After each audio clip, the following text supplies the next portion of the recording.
video that briefly goes over using Inkscape to prepare a file to use with our laser.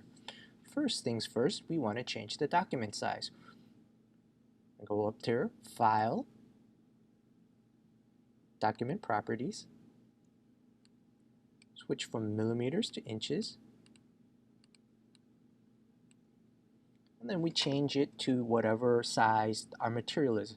For example, if we have a piece of wood that is 7 by 10, that's what we would do, 7 by 10. Okay, and you hit 7 by 10. Obviously, it won't be exact because maybe your material that you want to engrave on doesn't have exact measurements, but get it close as possible. I'm going to change this to a 8 by 8 square. For instance, 8 by 8. And I've changed the document size to 8 by 8. All right. Now we're going to import an image that we might have had on our desktop or whatnot. Importing an image onto Inkscape is quite easy. Once again, go to File, choose Import, select the file you want to import, choose the best quality, hit OK, and your image is imported for laser. Now it's not absolutely required, but it's a good idea to convert this bitmap image that you imported into a vector image. Doing that is pretty easy. Again, you go up here, choose Path, choose the Trace Bitmap function. Trace Bitmap comes out. You see a preview. If you don't see anything, you can just increase the brightness threshold. If there's too much or it turns all black, then you lower the brightness threshold. Usually 450 to 500 is good enough, and you see the preview shows that. Hit OK. You can close out of that. And then you have your vector image that's been converted. You can go ahead and delete the original image. The vector image is the one we'll use. And then once you have your vector image made, you can adjust it however you like. Next, I'll show you how to make a cut line.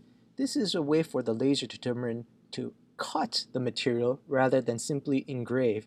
Not all material can be cut, but for thinner pieces of wood, this is what we would do. We can make cut lines using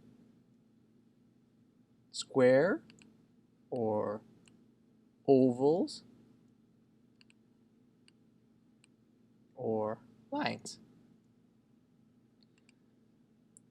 I'm just going to use the square as an example. You could barely see it, but this is what you do. You pick the square and you choose Object, Fill and Stroke.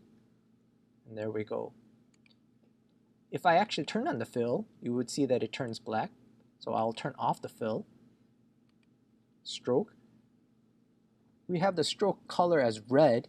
The color doesn't matter, but it's just important for our sakes to denote for our reference that, oh yeah, I made this into a cut line. What is important is the size, width of the line. It's 0.001 inches thick. And so the laser knows to cut that.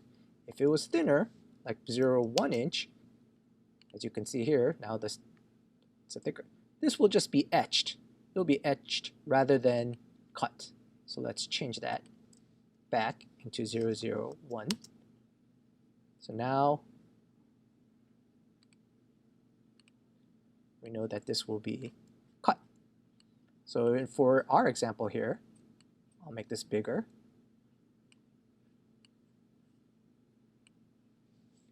The black Android logo will be etched, but this square will be cut. It's a cut line. Now if we wanted the square to be etched, we would make that line thicker. Alright. Finally, to adding text. Adding text is pretty easy. Select the text button here. Click on it. Write what you want. Hello there, all. And if you want to change the font and text style, go up here, choose text, text and font. You can have a list of different fonts. Yours will be different. Choose apply. That changes how the font looks.